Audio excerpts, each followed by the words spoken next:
Hello friends, good afternoon সবাইকে। আশা করছি তোমরা সবাই ভালো আছো।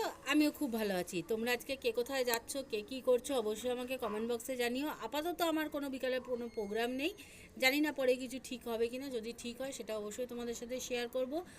সকালের আজকে ওয়েদারটা খুবই ভালো, সেই জন্য মেয়েকে নিয়ে ছাদে চলে এসেছি। মেয়ের মতো মোবাইল দেখছে, আর আমি একটু ড্রেসিং টেবিলটা পরিষ্কার করে নেবো, সেই জন্য সব জিনিসপত্র নিয়ে ছাদে চলে এসেছি। মুছে মাছে এখান থেকে একবারে রেডি করে নিয়ে গিয়ে ড্রেসিং টেবিলের ওপর সাজিয়ে দেবো।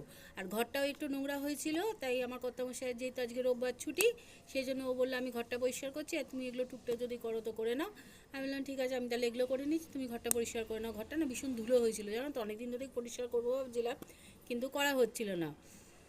তা তোমরা আমার এই কালেকশানগুলো তোমাদের সাথে আমি শেয়ার করব, সেই জন্যই আরও ক্যামেরাটা অন করলাম। তা এগুলো গোছাতে থাকি, তোমরাও দেখতে থাকো।